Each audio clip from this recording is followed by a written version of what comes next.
Get that going. So, good afternoon. Happy Friday. This is the fourth Friday webinar that we've had and concluding our third full week of them. So this is number 16. I'm John Weinstein, co-hosting with Guy Franklin. I'm very excited to welcome all of you today for our webinar on the challenges of being an educator and parent with children at home when home is now the workplace. Before we launch into that, I wanted to give just a bit of housekeeping. So we've been going 5 days a week for the past weeks to get us all up and running. Now that we're a bit more up and running, we're going to go to a 3-day-a-week structure. So we'll be generally doing Monday, Tuesday, Thursday, we were thinking. Fridays seem to have a lot of virtual happy hours now. So I hope we're not pulling you away from too many happy hours. Bill's already got his happy hour water or something stronger with him. And so we will go to that structure. However, next week, because Monday, and you should see announcements on your school list, President Botstein is going to do a large webinar for all Bard Early College families that is 4 o'clock on Monday. So given that that was going to be around the same time, that will be our Monday equivalent. And when we get to the end for coming attractions, Guy will tell you what else is happening next week. Next Tuesday evening is also the big event from the Bard Center for Environmental Policy around climate change that we had a webinar about 2 weeks ago. So that's also on Tuesday evening, not in our webinar time. So there's a lot of other events going on next week as well. But with that, I think we will launch in. So we have 3 panelists on our roundtable, 2 of whom are with us at the moment, and 1 of whom is wrapping up a student issue and then will be joining us. So Vanessa Anderson from BHSEC DC will be joining us in a few minutes. And we have here in our studio, Bill Hinrich from BHSEC Manhattan and the Bard Network, and Julia Carey Arendell from Bard Early College, New Orleans. So we are going to begin our discussion. So Julia, let's begin, if we may start with you. What is one of the challenges, and there perhaps are likely many, and one of the successful strategies you've found thus far in this managing home and work life that is all now the same physical location? Hey, everybody. I think the first challenge that is the strongest, Sarah and I have actually bonded over this, which is scheduling. I am fortunate that I have a partner at home to help me with my children, but he is a counselor. And so because he does client-based work, he has to be available during banker's hours. He can't, push a client session to midnight because it's flexible for him. So his schedule has kind of dominated the house as a result. And because he's also a counselor, he needs privacy, because it's important that he keeps those sessions sacred. And so he's been locked in this office where I am now. This is his day off. This is why it's working for me today. And so that has been a challenge because my work ends up getting relegated to either nap time or whatever I can squeeze. And then after dinner, when we can hand off like a relay and he takes over with the family and I switch to the quiet focused work that needs to get done. So I think that's probably been the hardest part, is keeping people quiet in the house in addition to being in the house, and then also having to bend my work around his needs. And I'm very aware of the gender dynamic here, that as the female partner here, I work to his, but I want to be very clear that I just a result of my partnership. So it's not sustainable is the bottom line. This can't go on forever. We have not discovered a new, beautiful work from home situation, but it works for now. As far as a success, you asked for a success too? Yep. I think one strategy that's worked really well for us is that I am evangelically Montessori based. My children have attended Montessori schools. They're young, they're 4 and 7. I have a pre-K and a 2nd grader.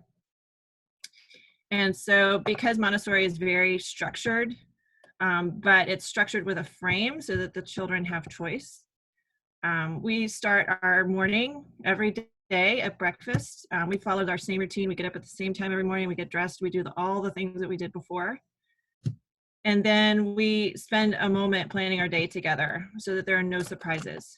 So on the day that mommy has a Zoom call that I didn't have the day before, there's not the meltdown 5 minutes before the Zoom call because they didn't know there was a Zoom call coming. So even just taking that 10 minutes to plot out the whole day all the way to dinner time has been super helpful. Thank you. I see, I'd forgotten to ask people to mute their microphones, but I see we've done that, so that's great. So let's go on to our second panelist. So Bill, a challenge and a success so far in this endeavor. Sure, I'd like to note there are a lot of people from New York City, which seems to suggest that the New York City apartment is particularly vulnerable to the stresses around child rearing and working at the same time. I have 3 children in a 1,000-square-foot apartment with a mediocre bathroom. There are college kids down below us smoking dope all day long on a pass-fail plan, so that it's a little distracting for them. The internet connection is mediocre. We have 5 different school schedules. My wife is the head of the school, which means her schedule is unbending. So basically the door closes from 9 to 5 so she can work. And the 3 kids float in the rest of the apartment space, which is limited. So it's challenging to find a place to do work. I have a lot of Zoom calls as part of my job as well, more than ever before, and trying to find time and space to take those calls in a meaningful way has been difficult for me. This is our coat closet, which I turned into an office. I've also done these calls in the bathroom, the stairwell, and the kitchen, with varying acoustic challenges and successes. So finding a space to work in and finding time when one schedule bends a bit and the other bends not at all has certainly been challenging. Success, like I'm learning to do some new stuff that I didn't know how to do before. I've learned to do distance learning in ways I didn't think were possible and really liked it. I've gotten to know students better than I thought I could before, talking to them one-on-one. And faculty. I spent a lot of time checking in with faculty in the course of a day, and I've really gotten to develop some relationships with faculty through that. In terms of what works for our house, not a lot right now is working well. I would say the rediscovery of household chores has been successful. I had no idea how excited kids would be for like recreational vacuuming. Like refilling the ice tray, vacuuming, refilling the water, cleaning the toilets. I'm surprised. It's like Little House on the Prairie around here, and they seem to be into it. So, and my aunt is calling. She is in quarantine as well. Okay. So success has been like adding more work to my children's lives. Failure has been having too much work in my own life. And also recognizing that it's way easier for me, I am sure, than it is for many of my colleagues or students. How old are your children, Bill? 13, 8, and 4. So we have public preschool every morning at 10, and then we have a 2nd grader who's expected to have a parent in the room the whole day, and then an 8th grader who's like a desert island student and doesn't need any help at all. And in creating our panel, we are trying to represent a wide range of ages of children. I think Vanessa has the youngest, so she'll be with us soon. A question that I have for Julia and Bill is, Oh, I'm here, by the way. Sorry. Oh, she's here. Oh, okay, great. So Vanessa, hey, welcome. So I think Vanessa has the youngest child in this scene. And our opening question, Vanessa, had been a challenge, one challenge, there may be many of this situation, and then a success that you've had so far in managing being principal and parent in the same space all the time. Good morning, everybody. Oh God, evening. So one challenge has clearly been this new concept of time, which is, as I now understand it to be the social construct that it is. So good afternoon, everybody. So I'd say one challenge has been, I also have like an amazingly lucky situation in that my mom, my sister, my nephew were happened to just be visiting kind of just before both New York City and DC and everywhere in between kind of locked down. And so they stayed. So I actually have in theory, in theory and practice, a lot of help with both childcare. And then I have a 4-year-old who does do, video chats with her class in the morning. And my sister totally helps her with that. But that said, I have an incredibly social 4-year-old who seems to need more than grandma, dad, cousin, and aunt all day, especially if mom is in the house. But what I have worked out has been just guaranteeing that we do lunch together, so that like kind of no matter what, I try to leave 12 to 12:30 free, and then I come downstairs and have lunch with everybody, and that's been helpful. Another, I think, kind of interesting, success is like, or side effect, I guess some good side effect has been that because Chloe can only contain herself until about 5, and that's kind of her limit, I then kind of shut down shop for a little bit from 5 until she goes to bed. And so I think it's giving me more, and just a whole lot more, I think, family time than I was having before, when I could like be in my office until like 7 and then come home and sort of do bath time and read a little bit and then put her to bed. And something that actually came up yesterday in Imani Shepard's talk on all the theoretical aspects of ourselves and how this works in this situation, one of the things that she emphasized was actually having mealtime is one of the key strategies, because it's very easy to be together all the time, but actually not be together at all. And so really doing that was one of the recommended ways to keep all yourselves integrated in as healthy a way as is possible in these circumstances. Question for all the panelists. So you're also interacting with your children's schools. I'm interested to know what are you getting from their schools, and are there things that we might learn from what some other schools are doing in this situation? I know it depends on age. You've got a lot of ages developed, but what is it like, I guess, in that sense, being the parent receiving the education, not being the educator providing it for someone else's children? And you can. I can say that we're all at different stages with this. Some schools developed really careful, thoughtful plans a month ago, thinking this might happen, and some are doing it on the fly. I actually emailed the IT tech at my son's school to learn how to use Zoom before I had to do Zoom, and he sent me a guide for it. So I've exploited their schools for ideas I can swipe for my own class. I think the best idea I've gotten is the school saying we're going to revise what we do in light of how it works out in real time. So the amount of homework assigned week 1 changed radically for week 2. The way class sessions were done changed. They're saying we're listening, we're thinking, we're revising. This is not set in stone, and that we all have to figure it out together. And I've applied that to my own classes.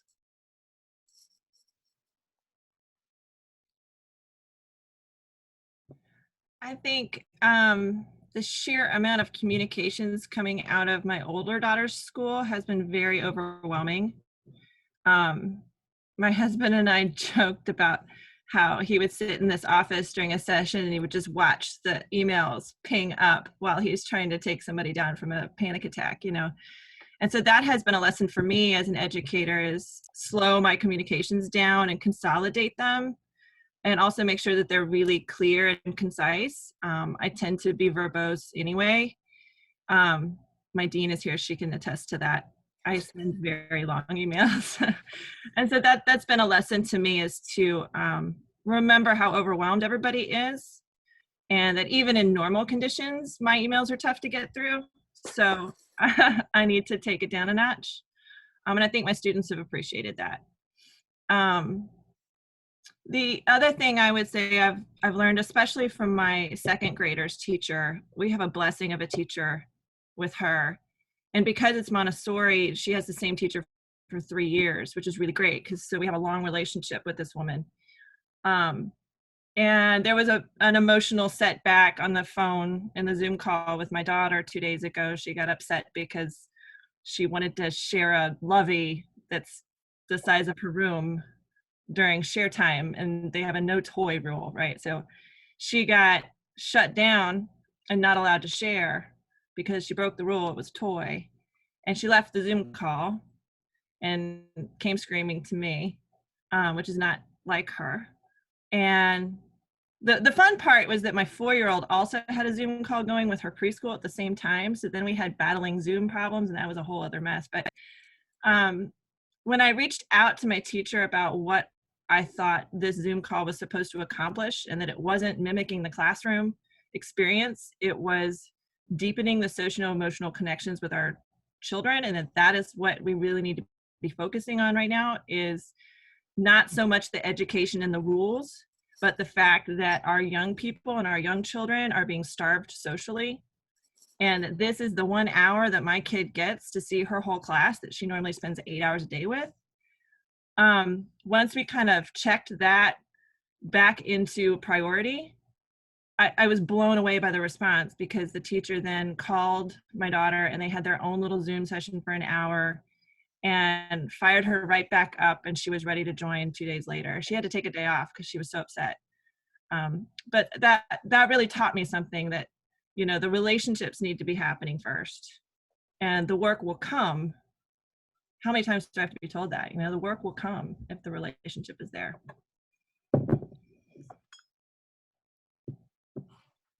So my daughter is also in a Montessori preschool, my 4-year-old, and I think they actually, I think, hit the importance of the relationships and the kind of emotional checking in and checkpoints before the academic work, like, really well and right away. And so they, you know, they started with a community town hall for parents to answer questions, knowing that there really were no answers at the time. But basically DC closed schools on Friday, and so on a Friday it was announced that the schools would be closed on a Monday, and that you know, to their knowledge at that point, you know, we'd be closed till the end of March, and there wasn't a whole lot more information necessarily available during that town hall. But I think what was understood by my daughter's school administration that was that what parents wanted to do was kind of like come together and like kind of, you know, check in emotionally about like all of their concerns about kind of everything going, you know, kind of going on. And similarly, she meets for a half an hour with her class, but the Zoom call actually begins 15 minutes beforehand, and sort of everyone kind of streams in, and it sort of mimics breakfast time in that way, and that it gets to be this like crazy free-for-all with 4-year-olds, like just totally 4-year-olding about things like, what are you eating for breakfast? You know, I want that. And, you know, also to like delightful and beautiful chaos before the call officially starts at 10. Then I think that they have also hit on, at first I was like, what do you mean only a half hour daily of school? That makes no sense. Like, especially since they're in school for like 7 or 8 hours a day. Like, what are they, you know, what's even the point of this? And I do think that what I've learned is that the point is to stay connected. So to stay connected with each other, to stay connected with their teachers, and then to stay connected with learning, which doesn't necessarily mean like covering everything that you would in a day. Because in addition to that, that sort of half hour that we're on the Zoom screen doing work, we then get you know, suggestions for like kind of how to do Montessori at home. So how to do like some of the practical life work that works, how to do letter tracing, and sort of how to, you know, do those sorts of things at home, but on a schedule that, and in a way that makes sense and can be natural and can just be stopped if it's not working. So next question, maybe we'll go in the reverse order. So we'll start with Vanessa first on this. How have you been talking to Chloe about the situation in the world? What are the conversations that aren't directly school, right, that are talking to your energetic 4-year-old about a world that's really different at the moment? I'll say that I haven't, except for like when, you know, she's sort of like, oh, can we go to, like, you know, oh, are we going to church today? Am I going to school? Can we go to the park? And when the answer's been why, you know, why not? My answer's just been, you know, right now there's some germs. outside and we need to kind of clean them up before we can be outside in that way. But we can always run around in the backyard or sit on the deck, and we can FaceTime anyone in the world that you want to right now. I think the fact that our household size has doubled has also mitigated some of that. Like, she has a lot of social connection, even though we're not kind of, going outside. And then she's practical like my mom. And so certain things like, like when my partner runs out to get groceries, she'll be like, oh my God, I want to come. And then when he's like, no, she's like, okay, just bring back some McDonald's.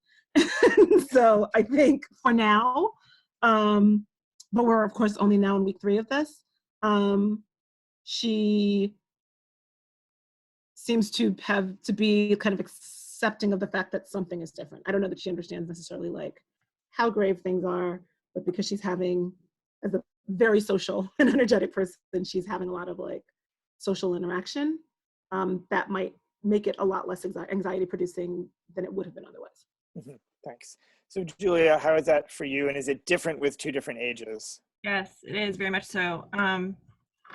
My second grader is also, she's not only precocious, I can humble brag about my own kids, right?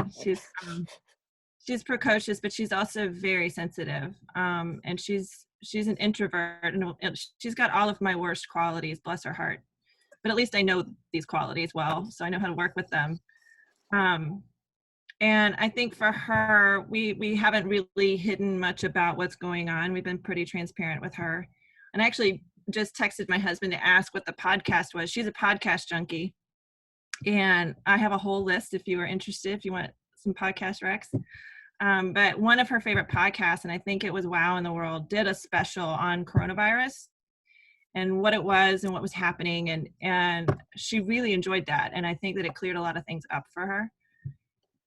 Our conversations about that have really been centered around liberty, that she's lost a lot of freedom and control. So for example, we have a very small little strip of park across the street from our house. There's no equipment, it's just trees. But normally I would let her just go across the street and run and play in the little strip of park if she wanted to. And I won't let her do that now. I want to be with her. And that's hard for her to understand because she can do it and she's done it before. And that frustrates her. And to tell her it's not you, it's the rest of the world, that's hard. That's something that she can't quite get, is that other people aren't behaving properly. And as a rule follower, this bothers her because she follows the rules. So why doesn't everybody else follow the rules? And so that it's interesting that our conversations have actually been centered around fairness, and that what she's learning here is that the world ain't fair. And that is what's most upsetting to her. My 4-year-old calls it the Coronavirus, which is cute. But she also thinks that the Coronavirus is like a demon walking down the street that she can attack with her sword, which is also cute, but it kind of tells you how it's manifested in her brain, that like, well, the reason we can't go to the park across the street anymore is because this demon might show up that mommy might have to fight. So, yeah, it's a different set of conversations. And we definitely, like, I didn't let the 4-year-old listen to the podcast because she's not going to quite understand everything. Thanks. And when we get to the discussion, if you can put your podcast recommendations into the chat, that would be awesome. Bill, what about for you? You've got many different ages going on They're here. pretty well spaced out. We haven't had any long discourses or discussions about coronavirus. They're very much aware of it. The 4-year-old says COVID-19. I mean, she just picks it up because any news you listen to, it's going to come up over and over again. I think they're frustrated by the confinement to the house and sort of what they view as a loss of things they look forward to, like going to see the grandparents, having a spring break. Their neighbors next door whose kids are the same age they can't play with because they're quarantining in their house. So they're very aware of the limitations and what they can do during the day. But they're also like resilient. And so they've adjusted. They just think this is the new normal. And it's sort of disappointing how quickly, in some ways, how quickly they've come to accept this is okay. But But the biggest thing for them has been just sort of a sense of like, what am I supposed to do? Like, what am I supposed to do with my time, and or what am I supposed to do about this thing? And there's really nothing they can do besides wait. I think that's hard for them. Sort of the indeterminate end game to this.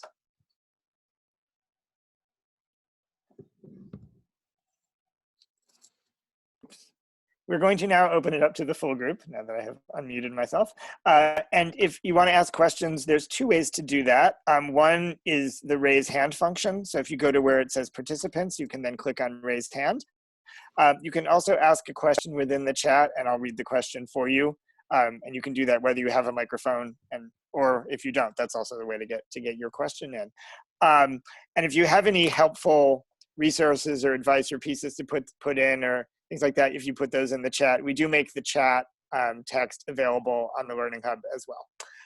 So we've got a good group, and let's get some questions going. Who has a question for our panelists or a comment they'd like to make? Tiffany, go ahead.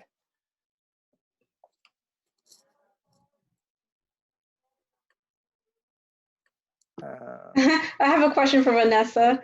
You mentioned that your daughter's school, they were meeting for about 30 minutes per day. Are they still doing that? Did they ever extend it? Are you doing, or are they doing some, I guess, work on their own? So they sent some work to be done on our own, which my sister as a saint has done most of, and then I kind of at the end of the evening kind of pick up sort of the rear on some things, and then the practical life things. Her dad does a lot of that stuff. Like, I don't really cook, clean, do anything with food, water, all of those sorts of things that happen in a Montessori classroom. And so, it kind of happens throughout the day in other ways, or more things happen throughout the day in other ways. Another way in which they've kind of extended the touch points. Next week, they're actually going to add an afternoon session. And this week, they added a half an hour of story time daily. So there'll now be some more time actually working on some sort of specific, quote unquote academic things, the story time, and then the suggested activities that we have. They also added, in addition to story time, the people who did like the aftercare team who did specials are now doing them via Zoom. So there's a gardening class, and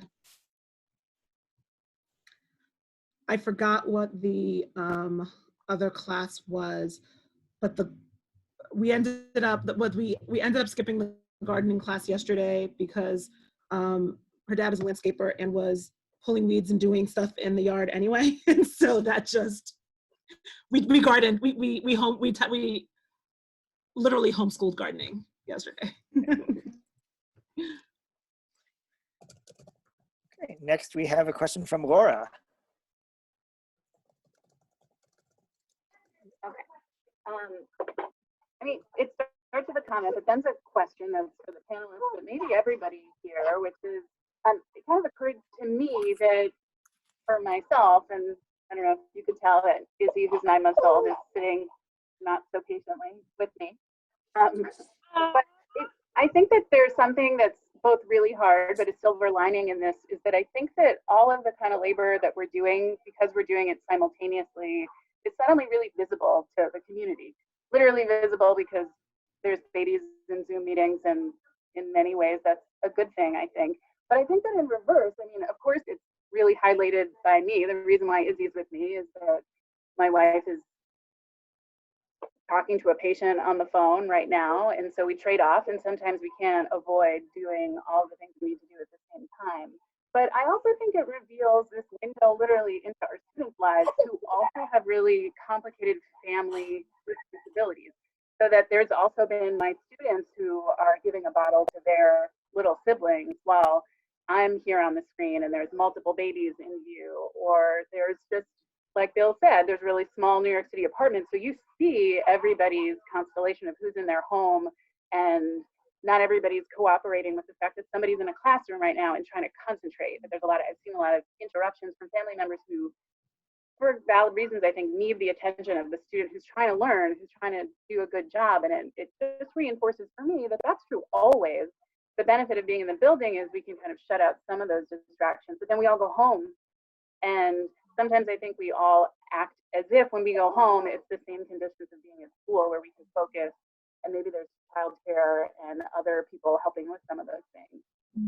But I still think it's really difficult as someone who, I think that when I talk to faculty, they've been really, in a very important way, talking to me as an administrator about the kinds of leeway and flexibility that we should be offering them, and we're doing a good job of it. But I actually don't think that it translates. There's not like a trickle down that's been happening across the board in Queens, where there's still some faculty who haven't really adjusted what they're doing. So thinking about the panelists who said what you've learned from watching your kids trying to learn and being able to be flexible and adjust, I think there's some faculty who still are kind of translating what they're doing now directly from the classroom. I think that's a complicated conversation to have, because I think they're doing it for good reasons too. They're really concerned about how much their students are learning and wanting to do a really good job of providing the same type of education and activities that they would do in the school building. So I'm just wondering if the panelists, but also could be everybody on the call, what are the ways that we might importantly take advantage of this moment to really think about how much work is necessary to learn, what we really can expect from all of us, especially outside of the classroom when we're not together, because I think that's tricky right now, but I think it's really tricky always. And I keep wanting to find, like, what are going to be all the silver linings that are going to come out of this crazy experience? And I think it could be one of them if we think about it. I don't have the answer, so I really am asking. I think it's been hard. I've been doing it teacher by teacher, and it's really varied about their, not just their willingness. I think people are willing, but their ability to think outside the box, to think, how could we do something different without changing the goals that we have across the network, that we also have the same goals of education. So I don't know if the panelists want to start, but obviously anybody else, I think, who wants to offer up ways to expand this conversation, I'd be really interested to hear what people are thinking. And I will mute myself and Izzy so we can hear each other. I wrote a whole essay about this. I launched off 16 pages in the first week of isolation because it was like I was not sleeping, and it was what I had to do in order to think this through and feel better about it. But it's like, what are the social ills that contributed to this situation, and what might come out of it as a result? And I think that a direct address of both patriarchy and white supremacy are in order here, because one of the things that I think is very difficult for some people, particularly some people who feel like they already have 1, 2, 3 handicaps behind everybody else, is that they have to be as professional as possible all the time, because they have to make up for what are considered to be harder places to work from, harder identities to work from, more to prove.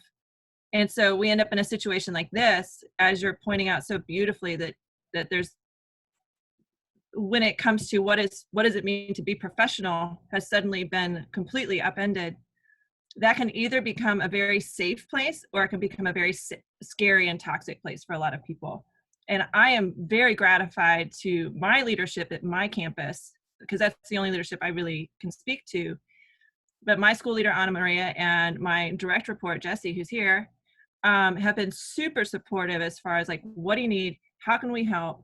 And when I had to say to them, look, I can't make your 3:05 daily deadline. It's got to be midnight for me because I have to stay up all night. They were like, done, we've got it. So I think you're very smart to bring this up. It's like, what's going to come out on the other end? And I think that there's not just individual relationships that will end up better with this, but possibly systemic ones. But I'm saying that also as a white woman, so I don't know.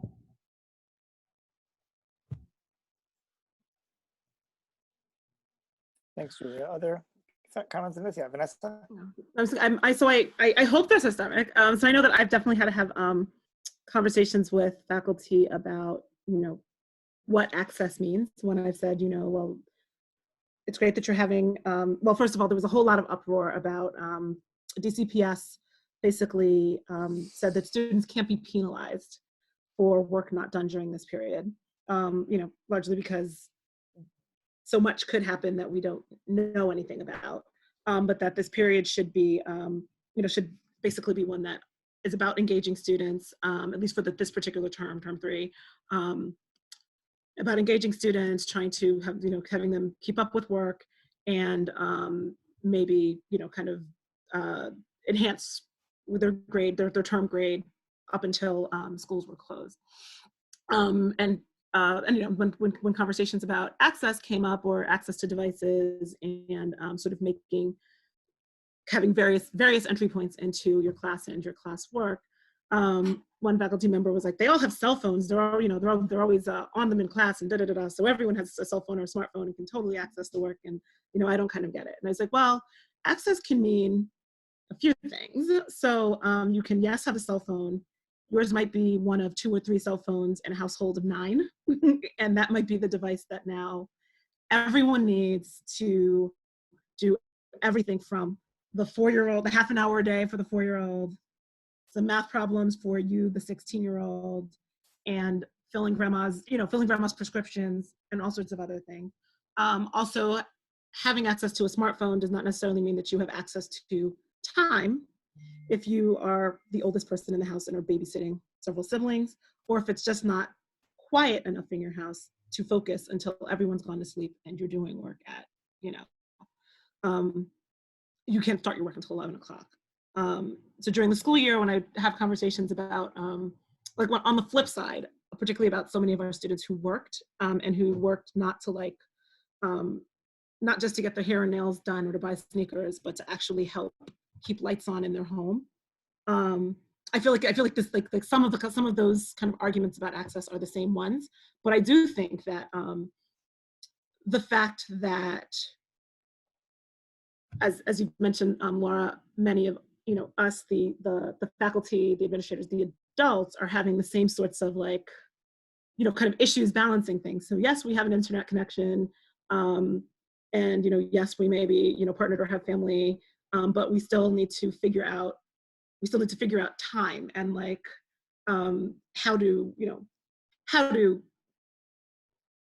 take care of your kid while also figuring out how to deliver deliver instruction, because there is nowhere to send your kid, and so I think the fact that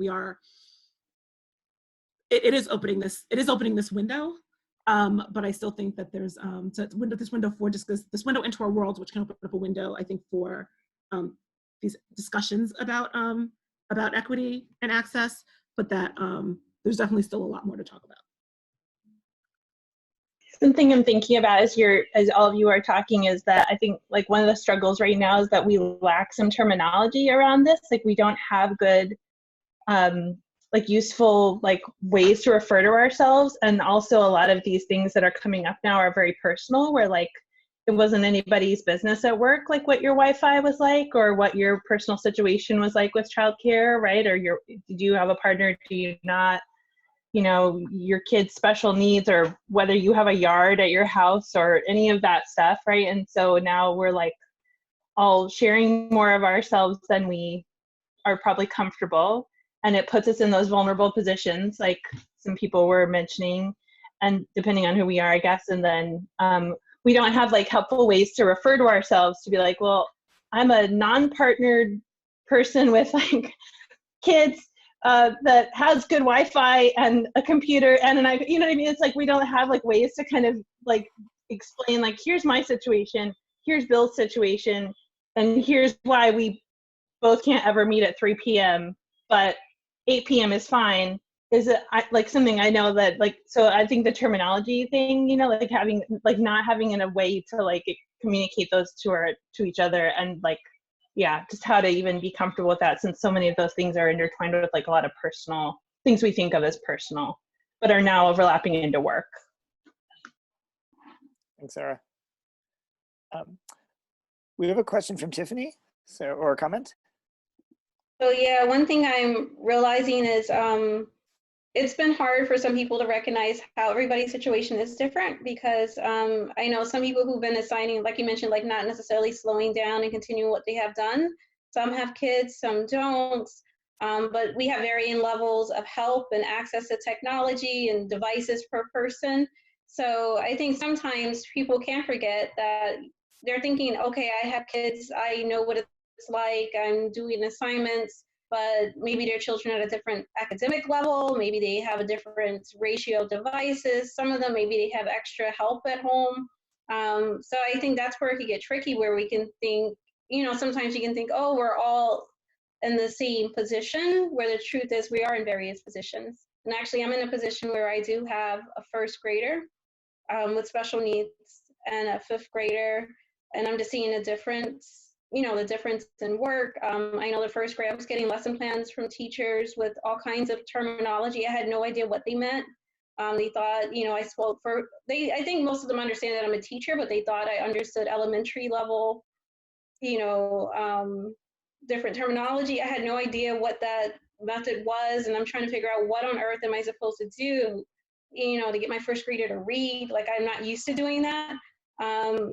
Dealing with letter recognition and letter reversal. Like, I feel like I'm playing the role of therapist and teacher and custodian, and I'm the lunch lady now. And, it's like all these different roles that I didn't have to play before, and at the same time trying to hold Zoom classes or answer questions.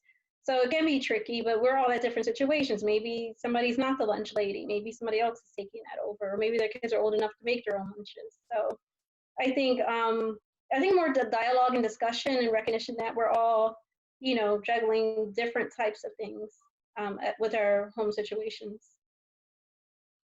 Thanks, Stephanie. Other questions, comments? I think it's worth thinking about, this has been on my mind a lot this week, about resiliency and the fact that we're in this really ambivalent position with our students, to Laura's point about being vulnerable. And what does that vulnerability mean? And especially as many of us are launching platforms we've never used before, so there's failures involved there that can get misinterpreted as teacher not caring, or teacher is lazy, or teacher didn't communicate properly, and blame being put on us for screwing up their lives or whatever.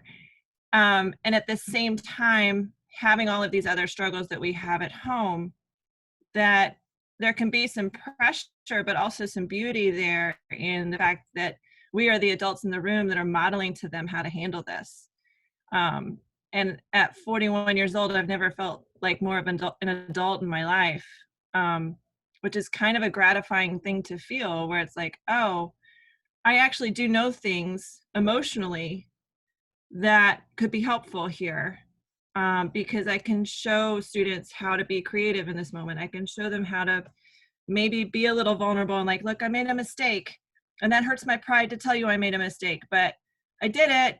And now how do we fix it? How can we move forward? And I think that teaching them that it's okay to have those moments is just as important as teaching them a good topic sentence at this point.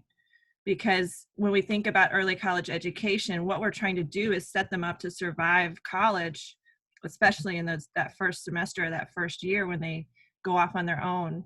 And having these kind of resilient skills to self-advocate and recover emotionally and handle when the ground moves beneath you. How are you going to reevaluate what your priorities are? How are you going to continue them? I think that's part of growing up, and it's part of becoming an adult. And maybe we don't have that all figured out yet as adults even, but it's part of our life here to help them think about.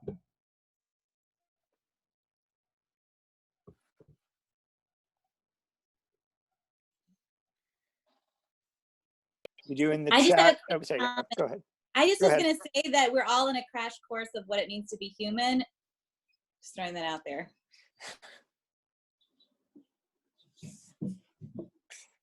You're going to leave us with that tease, Jesse? I don't have anything else to add. I just feel like the fact that y'all are human and have children and partners and don't know how to, every day is different, and our students are also human. It's like there's a surprise there on the daily that I find frustrating, but also like kind of saying we're having a crash course and like what it truly means to be human. Like it literally is just our bodies that are endangered in this situation, and our lives, our real lives, our human lives, our relationships, are what is up front every day, you know? And I'm late for this because I don't know about Polygon, so I got to look them up, and then I got to teach them to Nathaniel, then I got to race over here and try and join this call, and then I got to race back because now it's lunchtime, and I just learned lunchtime is important, shoot, you know, like, we are, you know, like, we're learning what, it's a crash course, and it's what it means to be human. But, you know, when our students are emoting, which I have a lot of students emote to me in the form of complaint, which is not surprising nor rare, but it is something that is happening a lot. And I feel like it's just the first thing they know how to say. It is the most obvious thing, and that's them being human too. It's just like, I don't know what to do, and it's not my fault. You know, so that's it. That's all. I just think it's, you know, it's a very Bardian problem. To that point too, Jesse and Julia and other people who've said it, I also think that I typically don't share a lot about my life with my students in class because I'm often trying to get them not to share too much also. Not that I feel like it's secret and private, but I'm trying to model for them how to have a conversation that's about text and not about themselves only, and finding places to write about it. But because things have spilled over in so many ways, I also think that I've been way more open with them. Because you were talking about like admitting when you make a mistake, but I've been really open with like what happens to me as a human when I have too much to juggle. And for me, I don't remember to eat until I'm starving and I can't figure out why that's happening to me, or I haven't had a sip of water all day and suddenly I have a headache and I can't concentrate and I'm in front of a screen with a student. And so I've just been really open with a lot of students.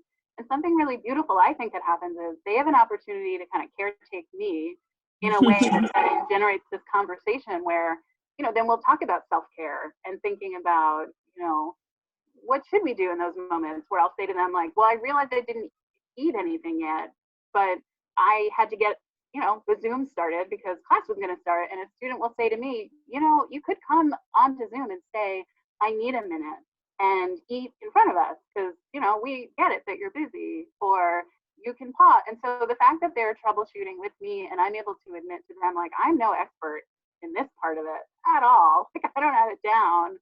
I think is also really important too as a shift, because like in advisory, I do a lot of that, but I don't necessarily build it in college classes in the way that I might in a 9th grade class where I'm thinking about different kind of skills. So I also think that kind of blurred lines right now, where I think our students feel the same way also, and probably did before too when they're doing that. Like when I think about their schedules sometimes are so much more back to back to back than sometimes teacher schedules are, but they're also often in the building, you know, or sometimes met in that way of, you know, they have to go to the bathroom, they have to just like take a break for 5 seconds. So I really like the way you said that too, Jesse, just as a teacher, because I think it's kind of uncharted territory in a way that it just kind of feels like a lot of the normal problems are just here but amplified. And I can't actually all the time keep it together to not have it all just spill in to whatever Zoom call I'm on or whatever work I'm supposed to do. So it's also led me to admit to students, like, it takes me 3 times as long to do anything right now than it would before, because I don't have the same kind of chunk of concentrated time anymore. So even if, like, by the time that I am available for that Zoom call at 8 p.m., it's true, but my brain doesn't work. Like, we reach that part where, like, I'm making way more mistakes because now I'm exhausted. And so I also think it's a nice way to kind of model for them too and say, you know, I did my very best in writing up the guidelines for this paper. I didn't have as much time as I wish I did to proofread it. Why don't we take a look at it together? Because I need help with that. Yeah. Instead of it, then I know what's going to happen if I don't do that. They're going to turn around and say, like, this didn't make any sense. And I'll say, yeah, nope, it didn't. That sentence is not a sentence. And I wrote it at a time when I should have been in bed, or I woke up 2 hours earlier than the first thing that I had. So I feel like I have no answers. I was hoping all of you on the panel were going to tell me, like, Laura, this is what you aren't doing. We've got it figured out. We eat lunch every day. But I don't know. I just feel like the only way that I could cope with it is to just be super honest about it. Where I think sometimes at work, there are other times where I feel, there's a real pressure that I put on myself to not admit when I know I could have done a little bit better. And I just try harder the next time. And I just feel unable to do that in this moment. So I've just defaulted to just true honesty across the board, and appreciating that everyone is doing their best. And I just had a conversation with a parent too, who wasn't particularly kind to one of the teachers at our school. And I just wanted to check in because this parent normally seems very kind. And the longer I talked, I was like, that parent is just freaked out. They're really stressed too. And we are all, once we were able to put on the table, like, everyone's just trying to do their best, and it's not perfect. No one planned a year ago to get everything online, beautifully constructed. But I think that, again, like, bringing more people into the community and kind of just admitting, like, it's just really hard on all fronts, I think is important to me right now, because I think it's what's making me feel sane. So I don't know. I wanted to come on here just so that I could be reminded that we are in a community of people who also are struggling with all the same things. Looks like we probably have time for maybe one more question or comment, and then we'll go into our plans for next week. We do have some resources on the chat. We've got some video and podcast resources, so you'll be able to see that posted on the website. So thank you to Patrick and to Julia for those. And I did write down emote in the form of complaint in my notes, so I'm going to keep that in mind. I really love that phrase, so thank you for that. One thing that you inspired me to think about while you were talking, and thank you for all of your thoughtful comments, is that of mentorship. And I don't know about any of you, but I have, and maybe it was just my experience, but I just routinely struggled with mentors. Mm-hmm. And learning how to find one or connect with a mentor. And part of it is that you rub up against what does this relationship demand of me? And somebody has to break a vulnerability boundary first in order for mentorship to happen properly. I think especially within affinity groups, when maybe one person is showing another how to lift up through microaggressions or something similar, right? One person has to say to the other, this happened to me and I didn't know what to do. Mm-hmm. And so that I'm just looking for the opportunity here too. I think that this is a really good situation for, at least for our students, to be giving them these tools of how to vet a mentor, because there will also be the evil mentors in the world who are going to take advantage of the student who doesn't quite know how to approach somebody.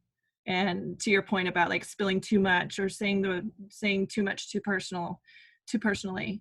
And for our children, it's the same, right? Like in this time of social starvation, how are they looking to connect with other people? How are they connecting with their friends? When, we've been using Facebook Messenger Kids.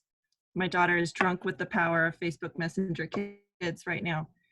But learning how to have a conversation online for a 7-year-old has been very different when she's had very limited screen time up until now. And so I think that these are very nuanced things that we're learning about interacting with each other as humans, both how we're teaching our children and how we're teaching our students, and then how we're interacting with each other. Thank you. Any other final comments from our panelists?